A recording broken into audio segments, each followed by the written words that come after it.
नमस्कार विद्यार्थी मित्रांनो, स्वागत आहे आपल्या SKS मॅथ्स डेमो मध्ये। आज आपण स्पर्धा परीक्षेसाठी अतिशय उपयुक्त असे प्रकरण संख्या ज्ञान यामध्ये असलेले संख्यांचे वेगवेगळे प्रकार अभ्यासणार आहोत। चला तर मग व्हिडिओला सुरुवात करूया। तर सर्वप्रथम बघा, नैसर्गिक संख्या। नैसर्गिक संख्या म्हणजे काय? तर नैसर्गिक संख्यालाच मोज संख्या, प्राकृतिक संख्या अशा वेगवेगळ्या नावाने ओळखलं जातं। तर नैसर्गिक संख्याची सुरुवात ही नेहमी 1 पासून होते। 1, 2, 3, 4 अशा प्रकारे असंख्य अशा नैसर्गिक संख्या पुढे वाढत जाणार आहेत आणि म्हणून सर्वात लहान नैसर्गिक संख्या ही 1 असणार आहे आणि सर्वात मोठी नैसर्गिक संख्या ही आपल्याला सांगता येणार नाही, कारण नैसर्गिक संख्या ह्या पुढे वाढतच जाणार आहेत। त्यानंतर बघा, पूर्ण संख्या, यालाच आपण म्हणतो होल नंबर्स।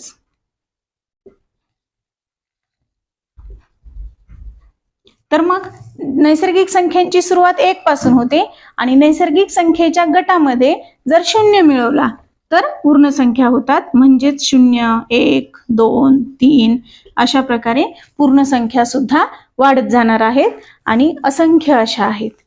तर मग सर्वात लहान पूर्ण संख्या जी येणार आहे ती असणार आहे 0 आणि सर्वात मोठी पूर्ण संख्या आपल्याला सांगता येणार नाही, कारण पूर्ण संख्या सुद्धा असंख्य आहेत, इन्युमरेबल। त्यानंतर बघा, पूर्णांक संख्या म्हणजेच इंटिजर्स।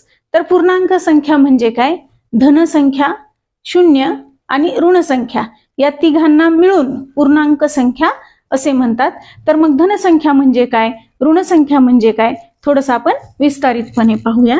बघा, ही नंबर लाईन आहे। तर नंबर लाईनची सुरुवात ही नेहमी 0 पासून केली जाते आणि म्हणूनच 0ला नंबर लाईनचा ओरिजिन असंही म्हणतात। 0च्या उजव्या बाजूला धन संख्या असतात, म्हणजेच पॉझिटिव्ह नंबर्स, आणि 0च्या डाव्या बाजूला ऋण संख्या असतात, म्हणजे निगेटिव्ह नंबर्स। तर बघा, आता धनसंख्या म्हणजे काय? बघा, 1, 2 त्यालाच +1, +2 असंही म्हणतात, पण शक्यतो आपण प्लस चिन्ह हे नॉर्मली लिहित नाहीत आणि म्हणून 1, 2, 3, 4, 5 अशा प्रकारे संख्या वाढतच जाणार आहेत आणि यांना म्हणतात पॉझिटिव्ह नंबर्स, धनसंख्या। आणि 0च्या डाव्या बाजूला ह्या ऋण संख्या असतात, म्हणजेच -1, -2, -3, -4, -5 अशा प्रकारे ऋण संख्या सुद्धा पुढे वाढतच जाणार आहेत। तर मग बघा, धनसंख्यामध्ये पाहिलं आपण की सर्वात लहान धनसंख्या म्हणजेच नैसर्गिक संख्या 1 आहे आणि सर्वात मोठी धनसंख्या आपल्याला सांगता येणार नाही। त्याप्रमाणे सर्वात लहान ऋण संख्या, बघा, जसं जसं आपण डावीकडे जाऊ तसं तसं संख्येची किंमत कमी होत जाते, म्हणजे 1 पेक्षा 0 लहान आहे, 0 पेक्षा -1 लहान आहे, -1 पेक्षा -2 लहान आहे। अशा प्रकारे आपण कुठपर्यंत जरी गेलो तरी सर्वात लहान ऋण संख्या आपल्याला मिळणार नाही आणि म्हणून सर्वात लहान ऋण संख्या आपल्याला सांगता येणार नाही। आणि सर्वात मोठी ऋण संख्यामध्ये पाहायचे फक्त की सगळ्यात उजव्या बाजूला कोण आहे, तर -1 हा सर्वात मोठा ऋण संख्या किंवा सर्वात मोठी निगेटिव्ह नंबर येणार आहे, -1। त्यानंतर बघा, परिमेय संख्या म्हणजेच रॅशनल नंबर। तर परिमेय संख्या कशा असतात?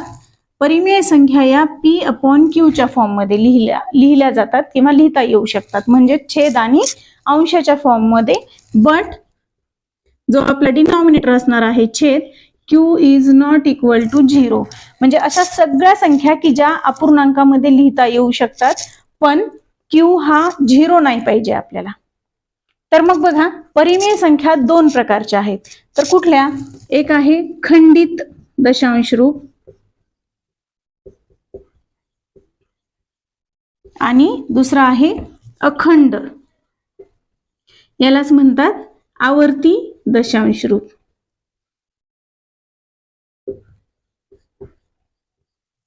खंडित दशांश रूप म्हणजे काय हे पाहूया, यालाच आपण टर्मिनेटिंग डेसिमल फॉर्म असंही म्हणतो। तर मग बघा, समजा 100/4 आहे, याचाच अर्थ काय, 100ला 4नी डिव्हाइड करून पाहायचं. करून पाहूया. 4 दुने 8, उरले 2, 20 झाले. 4 पंचे 20 आणि बाकी उरली 0. म्हणजे अशा प्रकारे जेव्हा पूर्ण भाग जातो आणि बाकी 0 उरते, अशा संख्यांना खंडित दशांश रूप असे म्हणतात. आता त्यानंतर बघा, समजा 10/3 आहे, याचा अर्थ काय, 10ला 3ने डिव्हाइड करायचं आहे. तर मग बघा कितीचा भाग जाणार आहे, 3 त्रिक 9, बाकी उरली 1. डेसिमल द्या भागाकारामध्ये आणि 1च्या पुढे 0 वाढवा.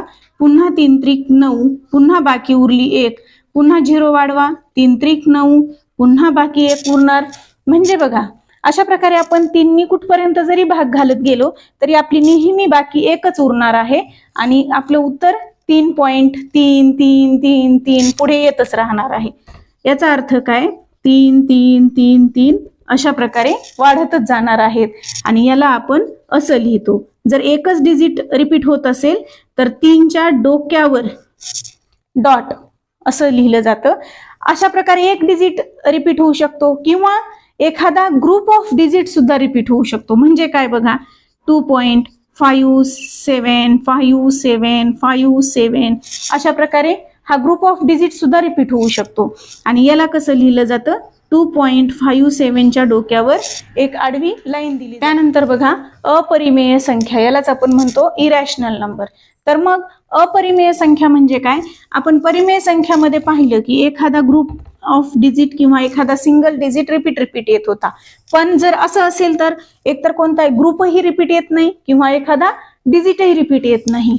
म्हणजे बघा फॉर एक्झाम्पल 2.3546785 अशा प्रकारे जर येत असेल तर एखादा ठराविक असा डिजिट पण नाहीये रिपीट किंवा एखादा ठराविक असा स्पेसिफिक ग्रुप ऑफ डिजिट पण रिपीट येत नाही आणि म्हणून अशा संख्यांना अपरिमेय संख्या असे म्हणतात.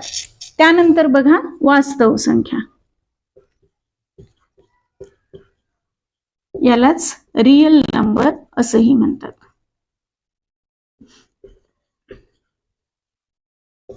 तर रियल नंबर्स म्हणजे काय, परिमेय संख्या आणि अपरिमेय संख्या या दोघांना मिळून रियल नंबर्स किंवा वास्तव संख्या असे म्हणतात. धन्यवाद विद्यार्थी मित्रांनो. आजचा व्हिडिओ थोडा जरी महत्त्वपूर्ण वाटला असेल तर लाईक, शेअर अँड सबस्क्राईब करायला विसरू नका. थँक्यू.